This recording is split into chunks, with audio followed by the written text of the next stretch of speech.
විපක්ෂ නායකතුමා.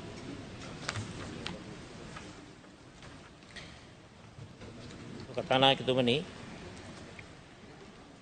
Abraham Lincoln ජනාධිපතිතුමා ප්‍රකාශ කරලා තිබෙනවා ප්‍රජාතන්ත්‍රවාදය යනු ජනතාව විසින් ජනතාව උදෙසා සිදු කරන ලබන ජනතා පාලනයක් කියලා. විශේෂයෙන්ම ඉන් ගම්‍ය වන්නේ රටක ජනතාවත් පාලනය කරන මහජන නියෝජිතයිනුත් සමාජික විසුමකට සෝෂල් කොන්ට්‍රැක්ට් එකකට ප්‍රවේශ වෙලා ජනමතය ජනතා සුභසිද්ධිය රටේ සුභසිද්ධිය ක්‍රියාත්මක කිරීම සඳහා ඒ පාලකින් සමග ඇති කර ගන්නා වූ ගිවිසුමක්. මේ ගිවිසුම තුළ රජයක් ක්‍රියාත්මක වෙනකොට බල විභේදනයක් doctrine of separation of powers බලය බෙදා ගැනීමක් සිදු වෙනවා. මොන්ටිස්ක්වී කියන දාර්ශනිකයාගේ ක්‍රමවේදය තුළ ත්‍රිපාර්ශවීය ආණ්ඩුකරණය tripartite system of government විධායකය අධිකරණය ව්‍යවස්ථාදායකය එකිනෙකාට සංවරණ සහ තුලන හරහා සමබර පාලනයක් ක්‍රියාත්මක කිරීම තමයි බොහෝ ප්‍රජාතන්ත්‍රවාදී රටවල ක්‍රියාත්මක වන ක්‍රමවේදය. විශේෂයෙන්ම මේ 20 වෙනි සංශෝධනය හරහා කුමක්ද සිදුවන්නේ? රාජ්‍යකරණයේ ත්‍රිත්වය තුළ තිබිය යුතු සමබරතාවය, තුලනාත්මක භාවය සහ මුලින්ම මේ 20 වෙනි සංශෝධනය විනාශ කරනවා. එක තැනක බලය කේන්ද්‍රගත වීම තුළ සත්‍ය වශයෙන්ම ඒබ්‍රහම් ලින්කන් ජනාධිපතිතුමා කතා කරන ප්‍රජාතන්ත්‍රවාදයට මරු පහරක් එල්ල වෙනවා. බුදුදහමේ බලය රාජ්‍ය පාලනය ගැන අදහස් දක්වනවා දීඝනිකායේ සිංහලෝවාද සූත්‍රයේ සිංහල සිටු පුත්‍රයාට ඒ කරපු දේශනාව පාලකින්ට දෙන දේශනාව. ඡන්දා ද්වේෂා භයා මෝහා යෝදම්මං අතිවත්තති නිහීයති තස්ස යසෝ කාලපක්කේව ඡන්දිම. බෞද්ධ දර්ශනය තුලත් බොහොම පැහැදිලිවම කියනවා බලය, ද්වේෂය, බය, මෝහය මේ කාරණා හතර හරහා රාජ්‍ය පාලනයත් ජන සමාජයත් සහ මුලින්ම පහත වැටීමකට ලක් වෙන කාරණා. බලයට ඇති කැමැත්ත නිසා ද්වේෂය නිර්මාණය වෙනවා. ද්වේෂය තුල බලය රැක ගැනීම තුල අනිත් අය කෙරෙහි බලය නිර්මාණය, බය නිර්මාණය වෙනවා. ඒ තුලින් මෝහය, මුසාව, මුලාව ක්‍රියාත්මක වෙනවා. බෞද්ධ සමාජ දර්ශනයේ යෝජනා කරන්නේ අගතිගාමී වෙන්නට එපයි කියලා. යුක්තිය සාධාරණත්වයේ දෙස බලන්නේ කියලා. බලලෝභීත්වයෙන් වැඩ කරන්නට එපයි කියලා. නමුත් මේ 20 වෙනි සංශෝධනයේ දිහා බැලුවහම අපිට පෙනෙන්නේ මොකක්ද? රාජ්‍ය පාලනය යහපත්ව ක්‍රියාත්මක කිරීම උදෙසා අවශ්‍ය සියලුම ප්‍රතිපාදන විනාශ කරලා තිබෙනවා. ස්වාධීන කොමිෂන් සභා කෙලසලා තිබෙනවා. මැතිවරණ කොමිසම හරහා මෙතෙක්කල් ජීවිතහානි සිදු නොවී ක්‍රියාත්මක වුණු මැතිවරණ ක්‍රියාවලිය ඉදිරියට ක්‍රියාත්මක කරන්නට බැරි ආකාරය සංශෝධන ක්‍රියාත්මක වෙලා තිබෙනවා. අත්කිරීම් කිරීමේදී රාජ්‍ය ආයතනවලට, අධිකරණයට තනි පුද්ගලයෙක් පත් කරනවා වෙනුවට සමූහයක් ඒකරාශී කරගෙන ඒ පත්කිරීම් ලබා දීමේ ක්‍රියාවලිය සම්පූර්ණයෙන්ම නතර වෙනවා. ව්‍යවස්ථාදායක සභාව සම්පූර්ණයෙන්ම ඉවත් වෙනවා. සම්පූර්ණයෙන්ම මේ රාජ්‍ය පාලනයේ තිබිය යුතු සංවරණ සහ තුලන මේ ත්‍රිත්වය තුල තිබිය යුතු checks and balances සහ මුලින්ම ඉවත් කරලා තිබෙනවා. දැන් මේ සභාවේදී කතා වුණා කොහොමද දෙපැත්තක ඉන්න කණ්ඩායමක් එක ආයතනයක එකට වැඩ කරන්නේ කියලා. ඒක තමයි ව්‍යවස්ථාදායක සභාවට එල්ල වුණු ලොකුම චෝදනාව. මම මතක් කරන්නට කැමති ජනාධිපතිවරණයෙන් පසුව මාස කිහිපයක් වර්තමාන ගරු අග්‍රාමාත්‍යතුමත් විපක්ෂ නායකවරයා හැටියට මමත් සෙසු සමාජිකයනුත් කිසිම ගැටලුවක් නැතුව සාධාරණ සාකච්ඡාවකින් පසුව ඒ වැඩ කටයුත්ත කරගෙන ගියා. රාජ්‍ය පාලනයේ රට ගැන හිතලා ජාතික න්‍යාය පත්‍රයක් ගැන හිතලා කටයුතු කරනවා නම් පුද්ගලිකත්වයේ පසෙක දමලා පෞද්ගලික න්‍යාය පත්‍රයන් පසුවට තබලා ජාතික න්‍යාය පත්‍රයට මුල් තැන ලබා දෙනවා නම් ව්‍යවස්ථාදායක සභාවක හැම පාර්ශවයකටම එකට එකතු වෙලා දුරදක්නා නුවණින් තීන්දුව తీරන ගැනීම අපොහසත් වන්නේ නැහැ. අපි දුටුවා ගරු කතානායකතුමනි ඔබතුමත් විධායක ජනාධිපති ක්‍රමය අහෝසි කිරීම සඳහා දැවැන්ත තීන්දුව ගත්ත පුද්ගලෙක්. දැන් විධායක ජනාධිපති ක්‍රමය මේ මහා බල පරාක්‍රමයේ එක ආයතනයක කේන්ද්‍රගත වීමේ වැඩපිළිවෙල සහ ඒට විරුද්ධව එල්ල කරපු ඒ කැරලි අපිට පේන්නේ ඔබතුමාටත් ගරු අග්‍රාමාත්‍යතුමාටත් බොහෝ දෙනෙකුට ඒව අමතක වෙනවා. දැන් ආචාර්ය එන්.එම්. පෙරේරා මැතිතුමා the middle path මැද පිළිවෙත හරහා විධායක ජනාධිපති ක්‍රමය සහ ඒ බල කේන්ද්‍රයේ එක තැනක කේන්ද්‍රගත වීමේ වැඩසටහන ඒ ප්‍රතික්ෂේප කරපු ග්‍රන්ථයක් දැන් කුණුබක්කියට දාලා ඇති.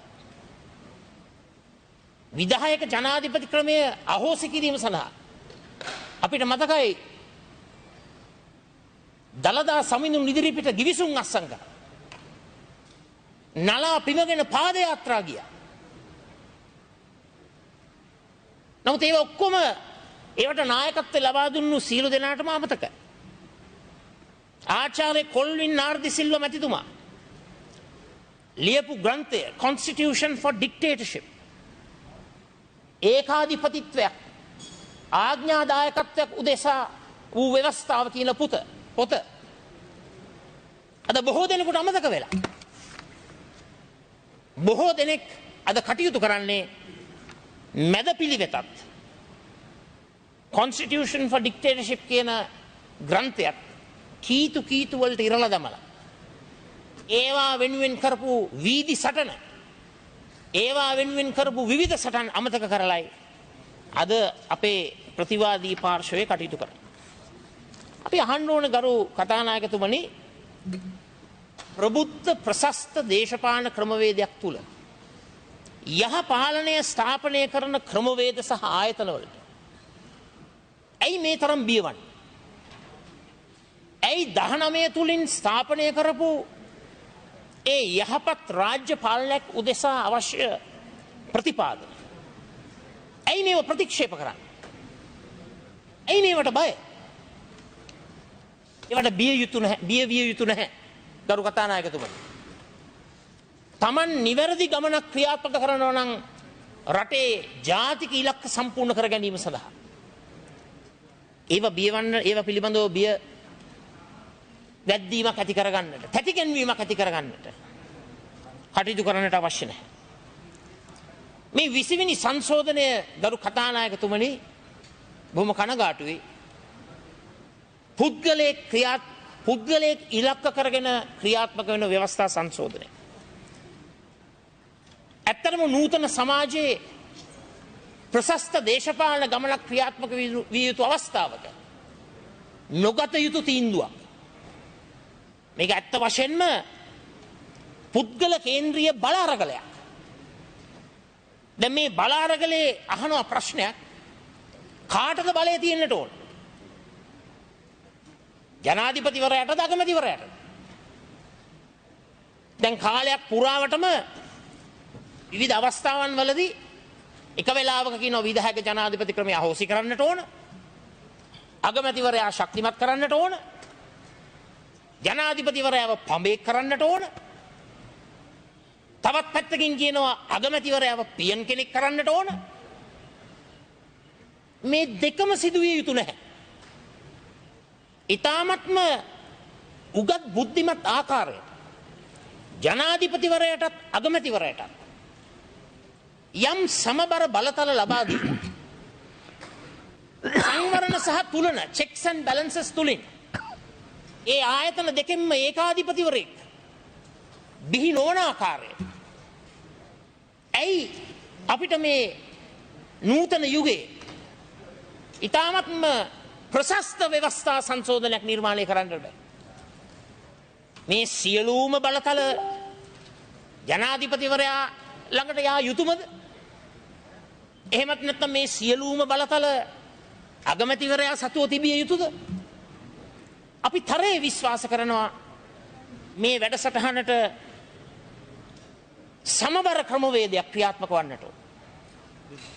කිසිසේත්ම ජනාධිපතිවරයා පඹය කරන්නටත් අගමැතිවරයා පියන් කෙනෙක් කරන්නටත් ඒ කරුණු කාරණා ඉලක්ක කරගෙන ව්‍යවස්ථා සංශෝධන ගෙනීම සුදුසු නැහැ.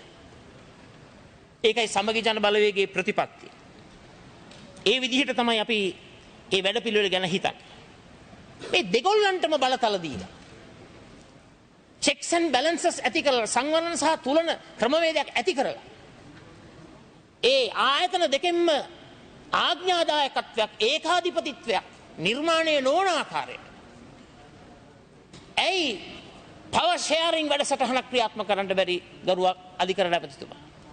ඒ විදිහට තමයි යන්නට ඕන. ඒක තමයි ක්‍රියාත්මක වෙන්නේ. එතුමත් පිළිගන්නවා.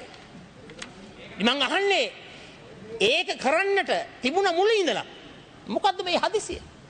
දැන් 19 ගැන ඇත්ත වශයෙන්ම ඇයි මේ මෙච්චර බය? බලන්න මේ 19 නිර්මාණය වුණේ සාකච්ඡාවෙන් සම්මුතියෙන්. එකට සාකච්ඡා කරලා මේ වැඩසටහන ක්‍රියාත්මක වුණේ. දැන් මෙතන සිද්ධ වෙන්නේ මොකද්ද? මෙතන කරන්නේ බුල්ඩෝස් කරන. තමන්ගේ බහුතර බලය. ඒකට කියන්නේ මෙජොරිටේරියනිසම්. බහුතර බලය අතට අරගෙන මේක වෙනත් විකල්ප අදහස් යෝජනා කුඩුපට්ටම් කරලා ස්වකීය මතය, තම මතය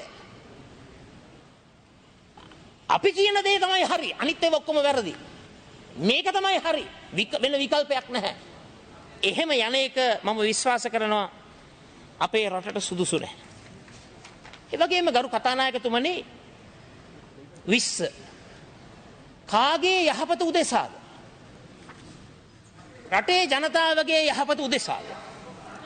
එතකොට අපේ අදහස් ඉදිරිපත් කරන ගරු මන්ත්‍රීතුමන්ලාට මට කියන්න කැමති මට කියන්නකෝ මම මේ කියන කාරණාව කොහොමද රටේ යහපතට හොඳ වෙන්නේ? දැන් බලන්න ද්විත්ව පුරවැසි ප්‍රශ්න. අපි නිකන් උදාහරණයකට ගමු. දැන් ද්විත්ව පුරවැසි ප්‍රශ්නයේදී මම මේ පොඩි උදාහරණයක් විතරයි ගන්න. අපි ගමු ඇමරිකාවේ. දැන් ඒ ද්විත්ව පුරවැසියට සිද්ධ වෙනවා මෙන්න මේ දිවුරුම් ප්‍රකාශය කරන්න. I hereby declare on oath that I absolutely and entirely renounce and abjure all allegiance and fidelity to any foreign prince, potentate, state or sovereignty, of whom or which I have heretofore been a subject or citizen, that I will support and defend the Constitution and laws of the United States of America. මම මේකේ සිංහල පරිවර්තනය කියන්න. මා මේ දක්වා යටත් වැසියෙකු හෝ පුරවැසියෙකු වශයෙන් සිටි යම්කිසි අධිපතියෙකු පාලකයෙකු රජයක් හෝ පරමාධිපත්‍යයක් වේ නම් ඒ සියල්ල වෙත පැවති සියලු ආකාරයේ පක්ෂපාතීත්වයන් හා විශ්වාසවන්ත භාවයන් නිරපේක්ෂව හා මුළුමනින්ම ප්‍රතික්ෂේප කොට දිවුරා අත්හරින බවටද විදේශීය හෝ වේවා දේශීය හෝ වේවා සියලු සතුරු පාර්ශවයන්ට එරෙහි ඇමරිකා එක්සත් ජනපදයේ ආණ්ඩුක්‍රම ව්‍යවස්ථාව හා එහි නීති රීතිවලට සහාය දක්වමින් ඒවා ආරක්ෂා කරන බවටද මෙහිලා දිවුරා ප්‍රකාශ කොට සිටිමි. එතකොට මේක රටට යහපත්ද? මේක රටට සුදුසුද? මම මේ ඇමරිකා එක්සත් ජනපදය පොඩි උදාහරණයකට ගත්තේ. මේ අනෙකුත් රටවල් වල තියෙන ද්විත්ව පුරවැසි ක්‍රමවේදයත් එසේමයි. කිසිම වෙනසක් නැහැ. ඒතර කොහොමද ගරු කතානායකතුමනි මේක රටේ සුබ සිද්ධිය උදෙසා සිදුවෙන්නක් හැටියට අර්ථකථනය කරන්නේ? දැන් අද මේ මොහොතේ රටේ යහපත උදෙසා නම් මොකක්ද සිදුවිය යුත්තේ? අපි විශ්වාස කරනවා ආණ්ඩු ක්‍රම ව්‍යවස්ථාවෙන්ම ජාතික ආරක්ෂක කවුන්සිලයක් National Security Council එකක් නිර්මාණය කරන්නට ඕන. අන්න ඒකයි ගේන්න ඕන. එතකොට ඒකමතිකව හැමෝම අත උස්සන. එතකොට කවුද අගමැති වෙන්නේ, කවුද ජනාධිපති වෙන්නේ, මොන පක්ෂයේද, මොන පාර්ශ්වයේද, රටේ ජාතික ආරක්ෂාවත් එක්ක කාටවත් සෙල්ලම් කරන්නට බැරි වෙන සංශෝධනයක ඒ ප්‍රතිපාදනය අඩංගු විය යුතුයි. ඒ වගේම අද යුගයේ අවශ්‍යතාවය මොකද්ද? රට ගැන හිතනවා නම් මොකද්ද ගේන්න ඕන? නව සෞඛ්‍ය පනතක් ගේන්න. ඒකයි ප්‍රමුඛතා ලේඛනයේ ඉහළින්ම තියෙන්නට ඕන. නව නිරෝධායන පනතක් ගේන්නට ඕන. ඒකයි අපේ ජාතික න්‍යාය පත්‍රයේ ඉහළින්ම තියෙන්නට ඕන. ත්‍රස්තවාදී ක්‍රියාවන් වල යෙදෙන ඒ ඔප්පුණු කණ්ඩායම් වලට මරණීය දඬුවමක් ගේන්නට ඕන. කුඩු ව්‍යාපාරයේ ක්‍රියාත්මක කරන ඒ කුඩු කණ්ඩායම් වලට මරණීය දඬුවමක් ගේන්නට ඕන. මෙන්න ජාතික න්‍යාය පත්‍රයේ ඉහළින්ම තියෙන්නට ඕන දේවල්. මේ අනපනත් ටික තමයි ඉස්සෙල්ලම ගේන්නට ඕන. මේ අවුරුද්දකින් පස්සේ හරියට කරනවයි කියලා ඒට ඉස්සෙල්ලා වැරදි 20ක් ගේන එක සාධාරණද? ඒක යුක්ති සහගතද? ඒක හරිද? ඒක නිවැරදිද? මම අහන්න කැමතියි. ගරු කතානායකතුමනි,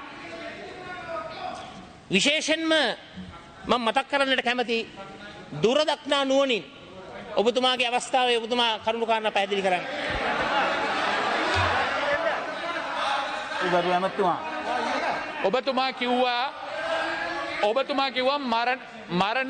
ඔබතුමා කිව්වා මරණීය දණ්ඩනය ගේන්න කියලා. ඒ ඔබතුමාගේ පෞද්ගලික අදහසද ඔබතුමාගේ පක්ෂයේ අදහසද? ලංකා පක්ෂයේ අදහස මරණීය දණ්ඩනය ගේන්න ඕන කියන එක.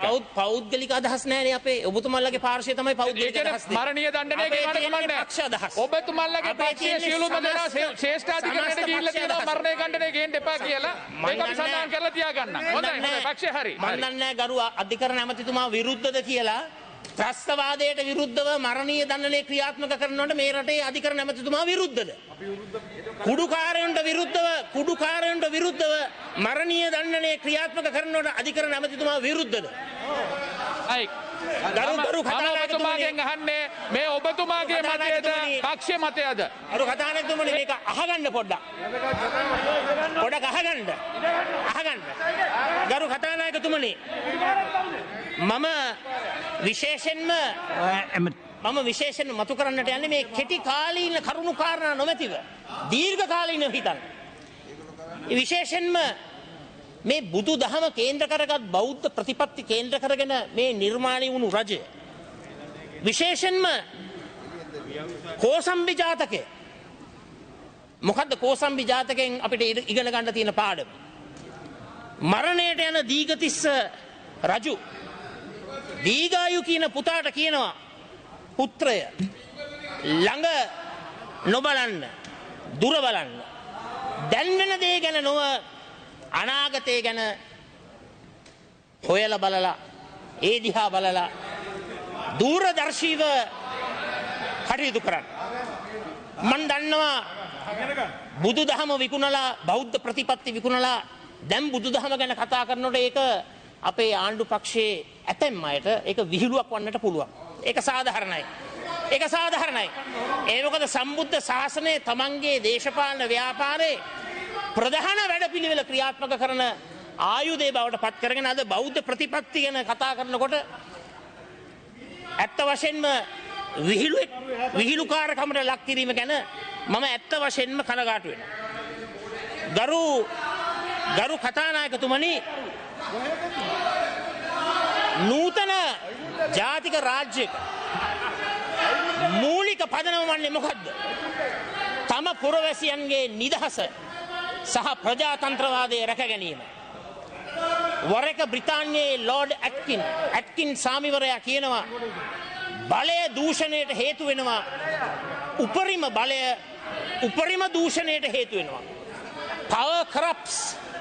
Absolute power corrupts absolutely. මේ 20 වෙනි සංශෝධනයෙන් මොකද්ද සිදුවන්නේ?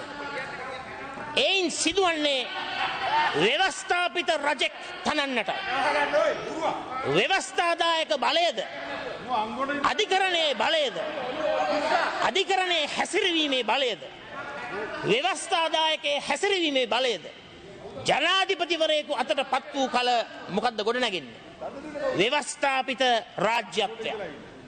නමුත් කරුණා කරලා අපි ඉල්ලීමක් කරනවා ජනතාවට සමන් දෙන්න.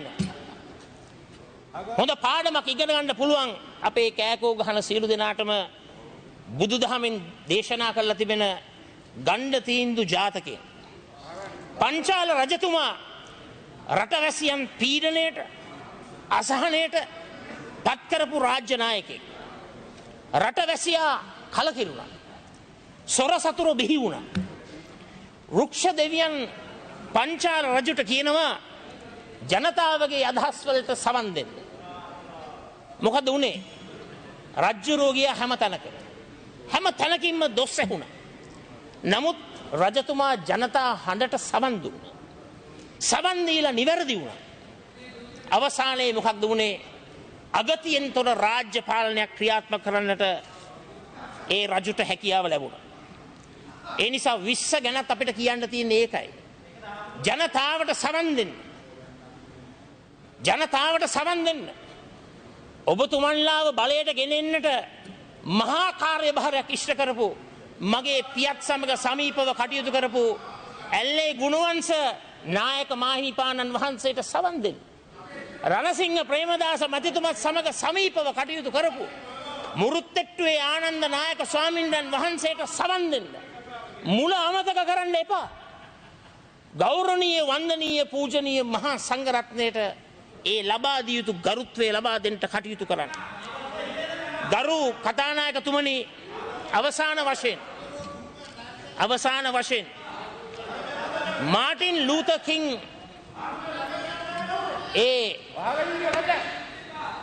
කළු ජාතිකයින් නිදහස් කරපු සටනේ ඒ නායකයා කියනවා මිනිසෙකු මනින්නා වූ අවසන් මින්ම වනුයේ ඔහු සැනසිලිදායක හා සුව පහසු අවස්ථාවන්හි සිටින ස්ථානය හෙවත් දරණ ස්ථාවරය නොව අභියෝගාත්මක හා මතභේදාත්මක අවස්ථාවන්හි සිටින ස්ථානයයි හා දරණ ස්ථාවරය.